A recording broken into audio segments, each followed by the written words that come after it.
Bismillah, cek tes. Tes.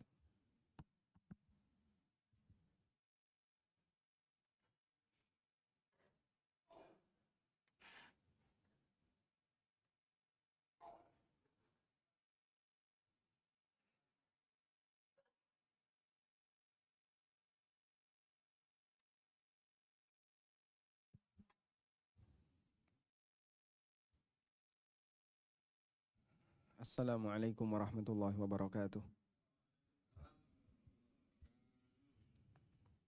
Alhamdulillah wassalatu wassalamu ala Rasulillah wa ala alihi wa sahbihi wa mawalah. Wa asyhadu an la ilaha illallah wahdahu la syarikalah wa asyhadu anna Muhammadan abduhu wa rasuluh.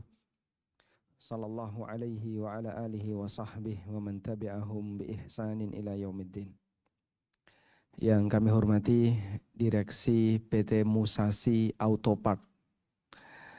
Yang kami hormati pula para manajer, kepala divisi, leader dan teman-teman yang lainnya. Semoga Allah Subhanahu wa taala memberikan kita semangat untuk terus belajar, semangat untuk terus berkembang, semangat untuk terus memperbaiki diri. Dan bersama ilmu, seorang muslim akan bisa menjadi hamba yang lebih baik. Lebih baik tidak hanya dalam urusan dia dengan Allah, termasuk juga lebih baik ketika dia bermuamalah dengan sesama. Kami harapkan Anda selalu menjaga kesehatan karena acara kita sampai sore, dan jangan lupa untuk tidur siang. Nanti ada kesempatan tidur siang ya, nanti Anda boleh tidur di musola. Baik, walaupun acara kita tidak dibersamai oleh Pak Direktur, tapi saya harap Anda tetap menjaga semangat. Jangan sampai begitu beliau meninggalkan tempat, terus Anda ikut-ikutan meninggalkan tempat. Sudah absen belum? Sudah ya? Baik, sudah absen, tanda tangan, berarti komitmen ikut sampai selesai. Sanggup insya Allah?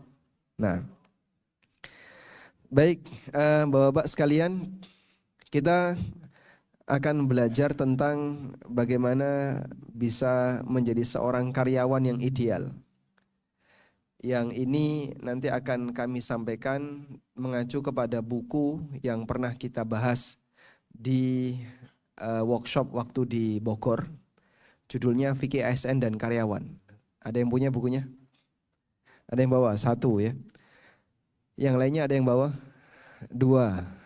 Baik, mungkin yang lain yang sudah punya bisa dibuka, dan teman-teman yang belum punya nanti bisa menghubungi panitia, karena buku ini tujuan besarnya kami tulis adalah mengingatkan kepada para karyawan, baik karyawan swasta maupun aparatur negara, untuk sama-sama mengingat Allah, mengingat akhirat ketika kita bekerja.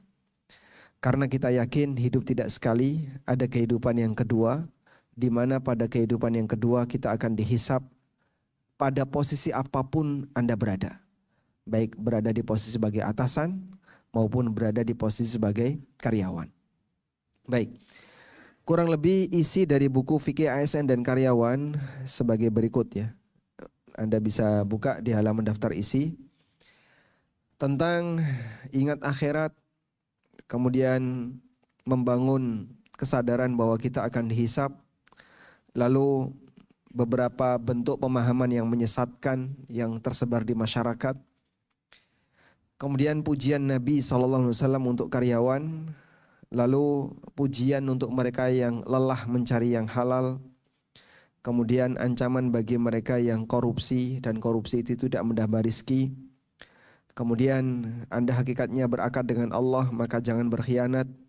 Ancaman koruptor di akhirat, termasuk diantaranya nanti akan kita bahas adalah berkaitan dengan masalah korupsi waktu dan kajian saat kerja. Tadi sudah beliau sampaikan sebuah pengantar dari Pak Wimar, Pak Wimal ya, mengenai kasus perusahaan yang sampai tutup gara-gara karyawannya turun tingkat produktivitasnya. Kita tidak berharap suasana seperti itu terjadi pada perusahaan Anda, karena nanti akan ada banyak dan ribuan karyawan yang nganggur disebabkan karena perusahaan tutup, disebabkan karyawan yang tidak optimal dalam bekerja. Baik, Anda pengen bekerja sampai usia berapa?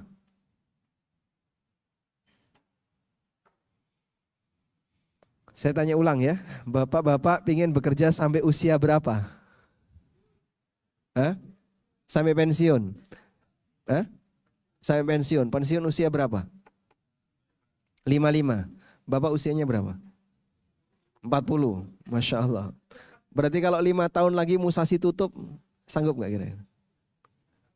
Hah? Bingung ya? Wah, nanti sisa 10 tahun mau dipakai kerja di mana? Umur 40 mau daftar di mana ya? Ada nggak perusahaan yang menerima karyawan umur 40? Hah? Susah. Perusahaan pijit mungkin ada ya. Keroan. Perusahaan bekam. Jadi kalau perusahaan-perusahaan otomotif seperti ini rata-rata kan dia akan menerima karyawan di usia 20-an. Maka posisi Anda ketika di usia 40 ke atas, kok sampai perusahaan Anda tutup, kemungkinan Anda akan menjadi pengangguran sampai pensiun. Baik. Sehingga bagus sekali motivasi yang beliau sampaikan, kita jaga bareng-bareng perusahaan ini dengan harapan semoga bisa sustain sehingga para karyawan tetap mendapatkan sumber penghasilan sampai pada titik dia mengalami pensiun. Baik, kita akan bahas yang pertama mengenai poin ini. Ingat akhiratmu. Kita menuju halaman 13. Di bagian ini saya sebutkan tentang arti penting belajar agama dan apa pengaruhnya ketika orang belajar agama terhadap aktivitas yang dia lakukan ketika dia bermuamalah. Kita yakin hidup tidak sekali. Akan ada kehidupan yang kedua, itulah kehidupan akhirat. Dan dalam kehidupan akhirat, kita akan ditanya oleh Allah Subhanahu wa Ta'ala mengenai kenikmatan yang Allah berikan kepada kita. Sebagaimana Allah tegaskan di surat At-Takatsur, "Tsumma latus'alunna yauma idzin 'anin na'im." Kemudian besok di hari kiamat kalian akan ditanya oleh Allah tentang kenikmatan yang Allah berikan kepada kalian. Dan yang penting untuk kita ingat bahwa pertanyaan Allah Subhanahu wa Ta'ala di hari kiamat itu dari dua pintu.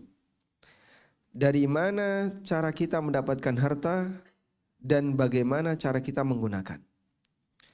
Anda mungkin bisa merasa aman ketika bekerja lalu korupsi waktu atau NG yang kemudian dimanipulasi atau sengaja di hari Senin sampai Jumat dibuat malas-malas biar nanti bisa dapat lemburan di hari Sabtu Ahad. Mungkin Anda bisa merasa aman dalam arti atasan nggak tahu kok, atasan diam saja, atau Anda punya hubungan dekat dengan atasan sehingga Anda mendapatkan keuntungan dalam aktivitas kerja yang Anda lakukan. Tapi ingat, tidak selesai sampai di situ. Ada kehidupan yang kedua di mana kita akan ditanya oleh Allah. Yauma tublas sarair. Pada hari semua rahasia akan ditampakkan. Sampai maksud batin, kenapa kamu tidak produktif? Ya Allah, biar bisa dapat lembur ya Allah. Kira-kira alasan seperti itu diterima enggak? Kenapa kamu tidak produktif di hari Senin sampai Jumat?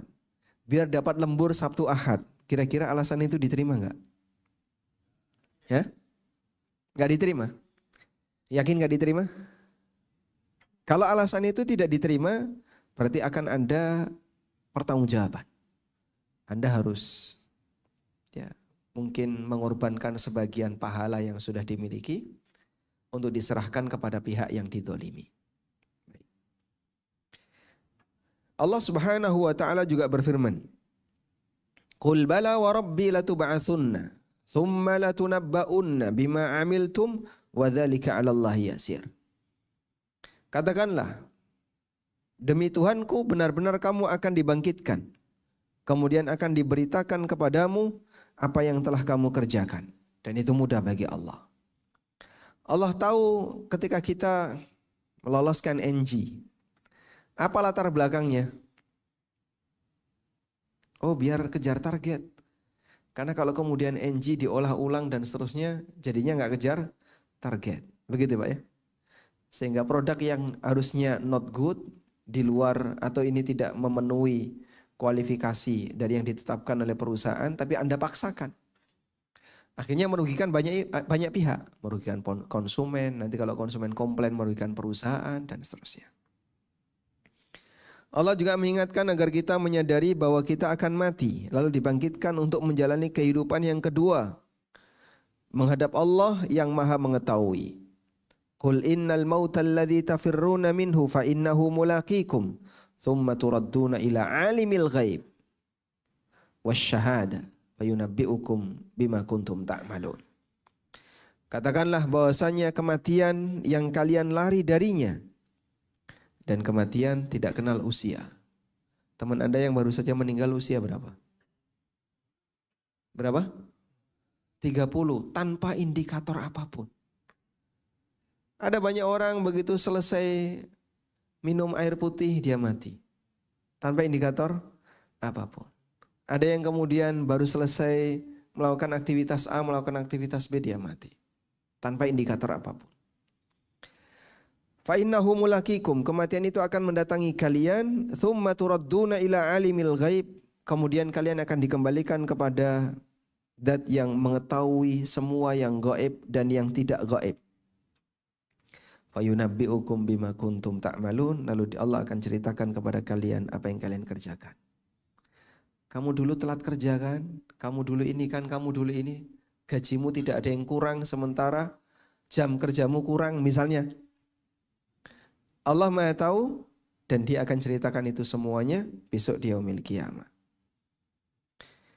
Allah mencatat walaupun kita mungkin sering melupakannya.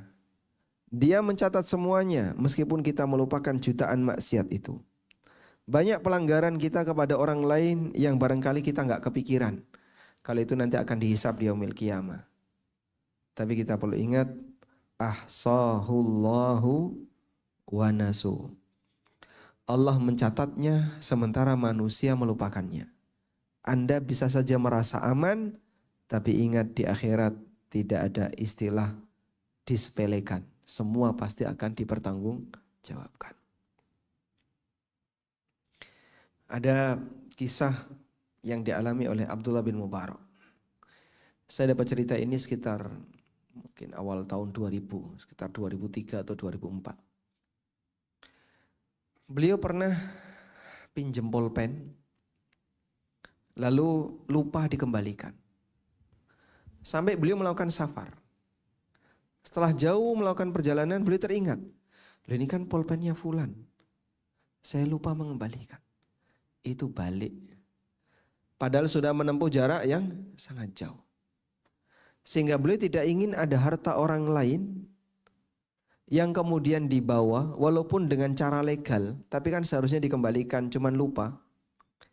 Beliau tidak ingin itu ke bawah, karena ini nanti akan dipertanggungjawabkan di akhirat. Balik beliau, kembalikan pulpen itu. Maka mungkin ini jadi prinsip ya. Anda sekali lagi mungkin bisa merasa aman, tidak dituntut oleh perusahaan, tetap dapat gaji penuh, tapi ingat ada kehidupan yang kedua, di mana kita akan dihisap oleh Allah Ta'ala. Di saat manusia menghadap Allah, semua harta maupun jabatan yang dia miliki sama sekali tidak ada manfaat baginya. Sehingga walaupun dia pejabat, dia tidak akan bisa menyelamatkan diri karena dia punya jabatan. Yauma la yanfa'u malun wala banun illa man atallaha biqalbin salim. Pada hari di mana harta dan anak tidak ada manfaatnya, kecuali mereka yang datang menghadap Allah dengan hati yang selamat, hati yang salim. Ada orang yang mungkin punya bayangan, udahlah tenang, saya punya hubungan dekat sama Pak Direktur, saya punya kedekatan dengan Pak Manajer, saya punya kedekatan dengan ini, nggak bakalan saya dihukum. Tapi ketika di akhirat, berlaku nggak kayak gini? Tidak. Bagi mereka yang jadi aparat, mungkin nggak dia menghindar dari aturan yang berlaku? Ada orang yang kebal hukum, Pak? Kebal hukum ada? Ada. Sehingga dia tidak tersentuh. Dia tidak tersentuh. Tapi di pengadilan Allah itu tidak berlaku. Tidak ada istilah manusia kebal hukum ketika di akhirat. Di dunia mungkin, tapi di akhirat tidak ada istilah demikian. Karena yang menjadi saksi terbesar adalah Allah Ta'ala. Qul ayyu syai'in akbaru syahada. Qulillah syahidum baini wa bainakum. Katakanlah siapa yang lebih kuat persaksiannya. Jawabannya adalah Allah. Dialah yang akan menjadi saksi antara kita dan kalian. Semua ayat di atas mengajarkan kepada kita agar kita menjadi manusia yang sadar akhirat. Maka kenapa saya perlu belajar seperti ini? Karena apa jawabannya? Saya sadar akhirat. Kenapa saya perlu disiplin ketika kerja? Karena saya sadar akhirat. Kenapa saya tidak boleh mengurangi jam kerja? Karena saya sadar akhirat. Kenapa saya harus memenuhi produktivitas sebagaimana ditetapkan? Karena saya sadar akhirat, dan demikian seterusnya. Sehingga kehidupan seorang mukmin selalu dihiasi dengan kesadaran terhadap akhirat. Maka dia lebih hati-hati dalam bersikap, sebab dia tahu hidup tidak sekali dia akan dihisap oleh Allah Subhanahu wa taala. Kalau sudah jadi komitmen, maka laksanakan sesuai dengan komitmen itu, sebab nanti kita akan dimintai pertanggungjawabkan di akhirat. Baik, ini bekal yang pertama yang ingin kami tanamkan kepada teman-teman sekalian, bahwa Anda belajar seperti ini, kemudian nanti mau diterapkan dalam kehidupan dan aktivitas Anda ketika bekerja, berangkat dari saya sadar akhirat, maka saya tidak boleh melanggar aturan, tidak boleh mengurangi hak perusahaan, tidak boleh bertindak zalim kepada perusahaan, karena saya sadar akhirat. Baik. Selanjutnya, kembali kepada prinsip waspadalah, Anda akan dihisap. Tidak ada manusia di muka bumi ini yang tidak dihisap, kecuali mereka yang dikecualikan oleh Allah, dan itu pun jumlahnya sedikit. Karena hamba nanti akan dihisap oleh Allah Ta'ala dari semua kelebihan yang dia miliki. Dalam hadis riwayat At-Tirmidzi, Ad-Darimi dan yang lainnya, Nabi SAW bersabda, La tazulu qadama abdin yaumal qiyamah. Kaki seorang hamba tidak akan bergeser besok di hari kiamat, hatta yus'al, sampai dia ditanya oleh Allah. Ditanya tentang apa? An umrihi fima afna, tentang umurnya. Untuk apa dia gunakan? Umur itu apa umur? Umur itu apa Pak? Waktu. Bicara umur sama dengan waktu. Kita akan ditanya oleh Allah tentang waktu kita. Untuk apa kau gunakan waktu itu? Wa an ilmihi fima fa'al. Dia akan ditanya oleh Allah tentang ilmunya. Sejauh mana dia bisa mengamalkan ilmu itu. Wa an malihi min aina iktasabah wa fima anfaqah. Mengenai hartanya, dia akan ditanya dari mana dia dapatkan dan untuk apa dia gunakan. Wa an jismihi fima ablah, dan dia akan ditanya oleh Allah tentang badannya, fisiknya, untuk apa fisik itu dia rusak. Kita punya fisik waktu usia muda bagus. Semakin tua semakin mengalami apa? Penurunan. Maka Allah bakal tanya, usia mudamu kau pakai apa? Waktu kamu masih kuat kau pakai apa? Dipakai olahraga? Dipakai bermain? Atau hanya sebatas urusan dunia? Atau fisikmu kau gunakan untuk berjuang di jalan Allah? Semua itu akan ditanya oleh Allah Ta'ala. Baik, coba diulang. Ada 4 yang ditanya oleh Allah. Pertama kali di akhirat, 1 apa? Waktu. 2, ilmu. 3, harta. 4, badan, fisik. Ini akan ditanya oleh Allah.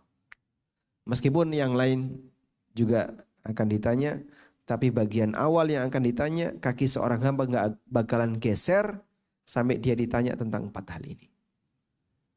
Fal yu'id lil mas'alati jawaban, maka persiapkan jawaban yang benar untuk menghadapi pertanyaan itu. Ya? Persiapan itu kita lakukan kapan Pak? Ya sejak sekarang. Ketika Anda hidup di dunia, maka Anda sedang menulis kitab catatan amal yang nanti akan diberikan oleh Allah di yaumil qiyamah. Sehingga persiapan itu ada sejak sekarang. Kemudian, sampai pun nikmat yang terkecil nanti akan Allah tanya. Dari Abu Hurairah radhiyallahu anhu beliau meriwayatkan, pada satu siang hari Rasulullah SAW keluar, kemudian beliau berpapasan dengan Abu Bakar dan Umar. Beliau tanya, siang-siang kok metu, siang-siang keluar ada apa? Karena orang Arab itu siangnya biasanya apa? Istirahat. Sebab cuaca yang panas sampai suhu 40 derajat, maka umumnya siang hari mereka itu berada di dalam rumah. Ini kok siang-siang malah keluar? Maka Abu Bakar dan Umar menjawab, alju ya Rasulullah, lapar ya Rasulullah. Kemudian Nabi SAW mengatakan, demi Allah aku juga keluar karena rasa lapar. Jadi di rumah orang yang istimewa ini, Nabi SAW, Abu Bakar dan Umar gak ada makanan. Sampai membuat mereka keluar. Barangkali ada yang bisa dimakan di luar.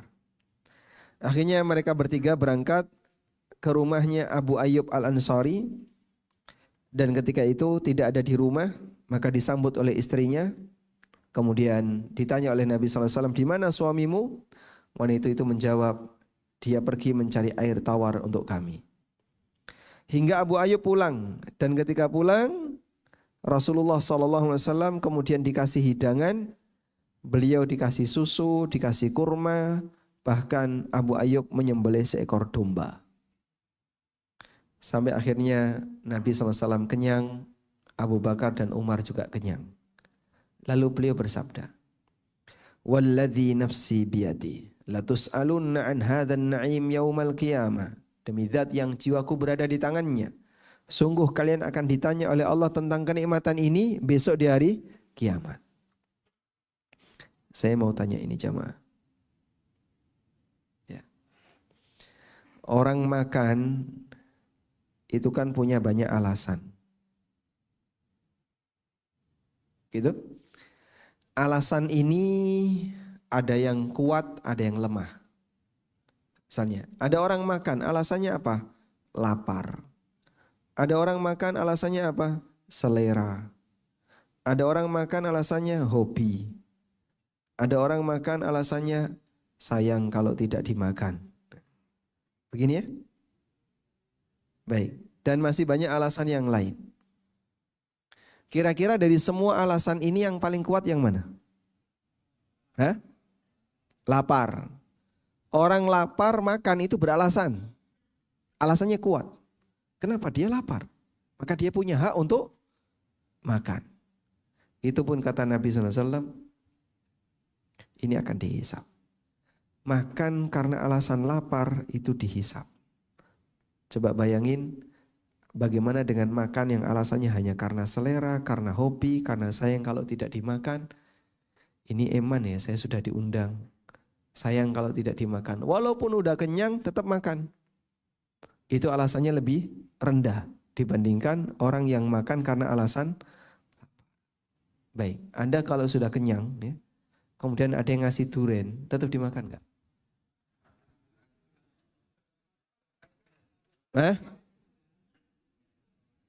Gak enak nolaknya ya. Kenapa Anda makan durian?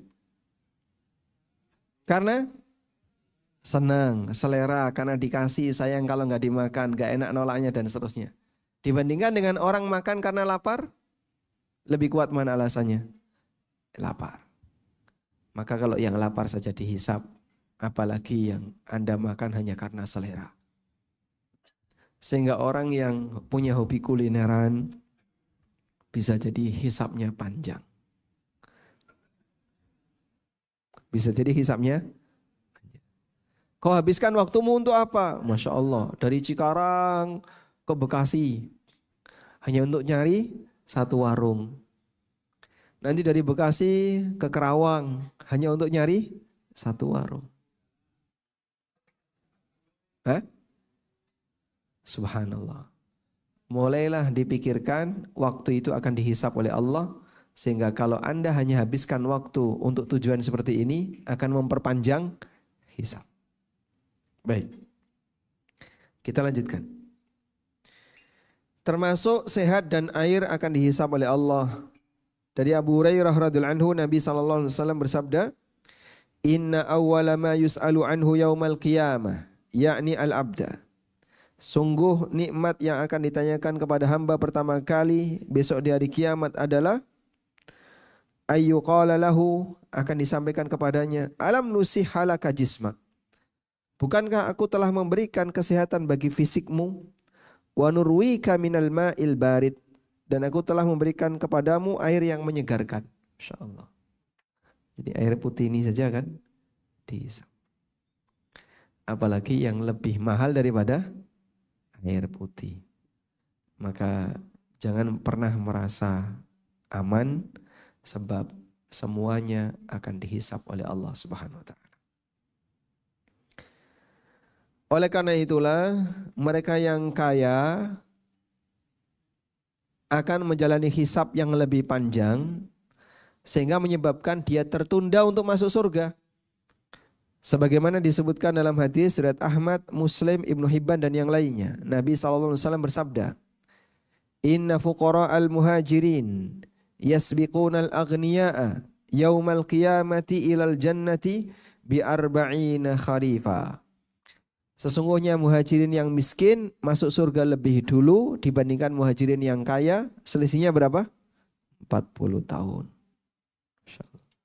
Padahal sama-sama punya amal hijrah. Bagaimana Pak kalau selain muhajirin? Kalau selain muhajirin ini. Dalam hadis riwayat Ahmad, Tirmidzi dan yang lainnya. Nabi SAW bersabda, Yadkhulu fuqara'ul muslimin. Orang miskin di kalangan kaum muslimin akan masuk surga sebelum orang kaya di antara mereka dengan selisih waktu setengah hari akhirat. Setengah hari akhirat berapa? Wa huwa khamsu mi'ati amin. 500 tahun. Yang miskin masuk surga lebih dulu dibandingkan yang kaya. Selisihnya 500 tahun. Baik. Kalau kita sudah tahu seperti ini, mana yang lebih aman Pak? Jadi orang miskin atau orang kaya? Hah? Yang lebih aman, jadi orang miskin atau kaya? Miskin. Kaya yang aman. Baik. Kalau kita sudah tahu seperti ini ya, harta yang kita miliki mungkin tidak ada yang bisa lepas dari hisab. Maka setidaknya kita punya harapan. Kalaupun hartaku tidak akan bisa terhindar dari hisab, namun minimal aku punya prinsip. Jangan sampai menjadi sumber masalah di akhirat. Jangan sampai harta itu jadi sumber dosa ketika di akhirat. Sebab karakter harta hanya ada dua.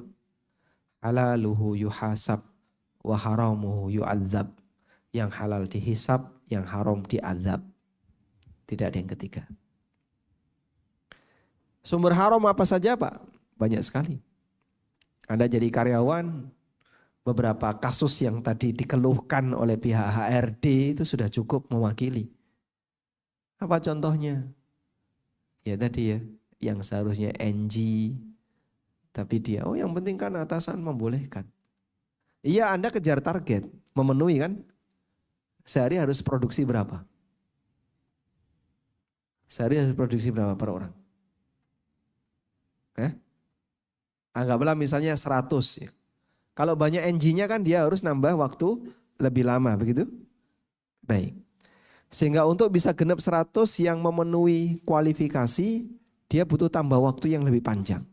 Akhirnya NG dimasukkan. Terus jadi sumber pendapatan, Anda dibayar. Padahal tidak memenuhi standar. Maka bisa jadi itu jadi sumber azab. Atau ada di antara Anda yang misalnya tadi ya, sengaja ditunda-tunda sampai akhirnya dapat uang lembur. Udah? Perusahaan nggak tahu nggak? Tahu atau tidak perusahaan? Nggak tahu ya? Nggak tahu. Atau tahu? Hah? Nah, buktinya tadi sudah dipaparkan oleh beliau. Berarti perusahaan tahu. Perusahaan tahu dan perusahaan tidak mengharapkan itu. Lalu Anda tetap melakukannya sehingga biar dapat lembur.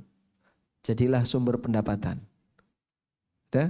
Sumber pendapatan ini bisa jadi bermasalah di yaumil kiamat. Jadi intinya, kalaupun kita tidak bisa bebas dari hisab, minimal jangan sampai harta yang kita miliki jadi sumber dosa.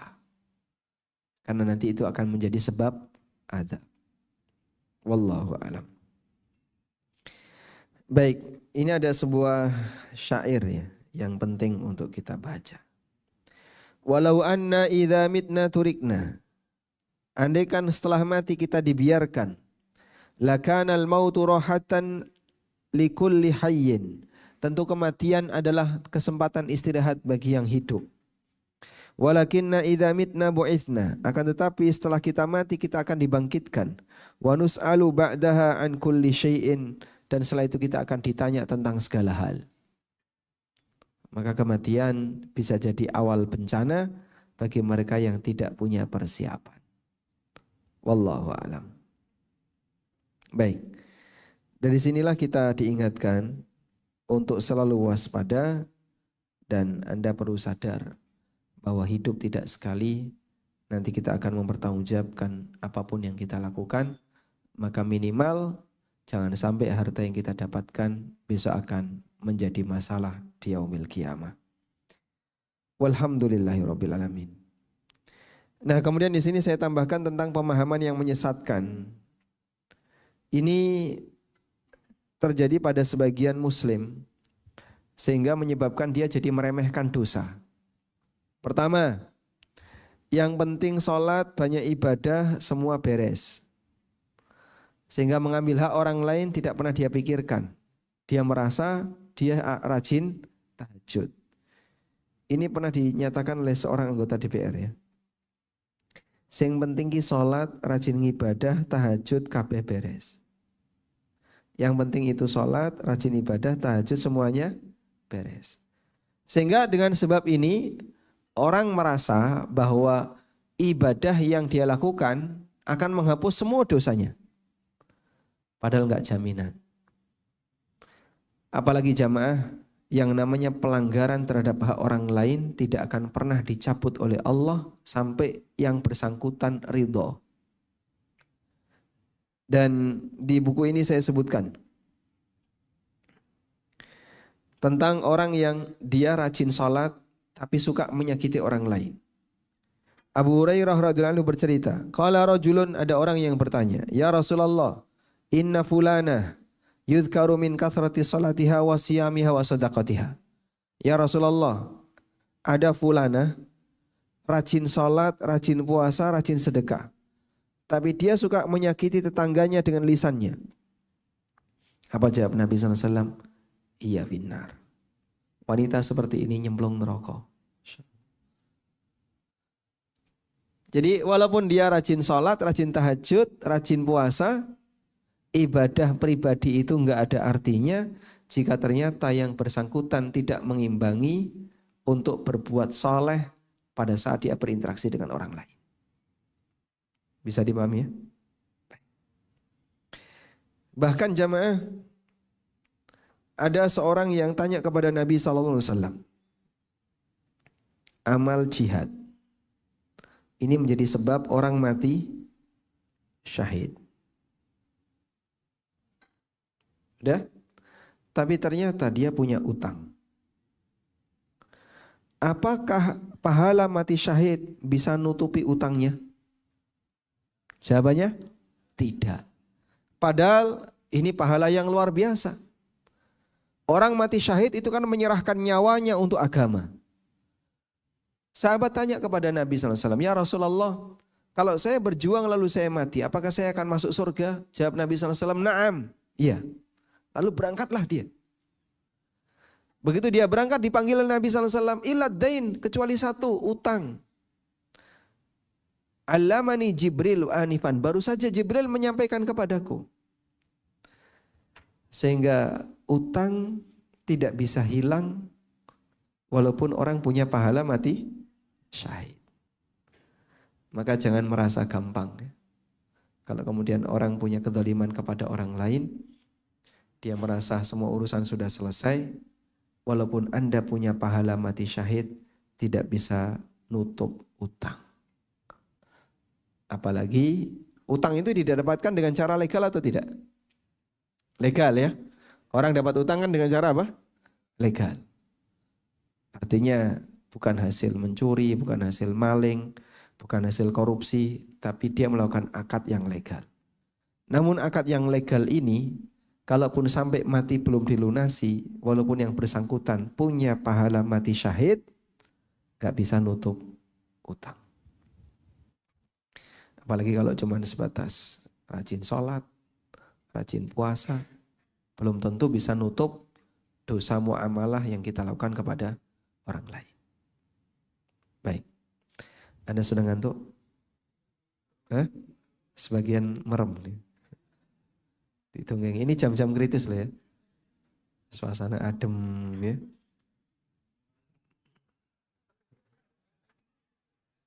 Gimana Pak? Mulai fokus? Sampai merem?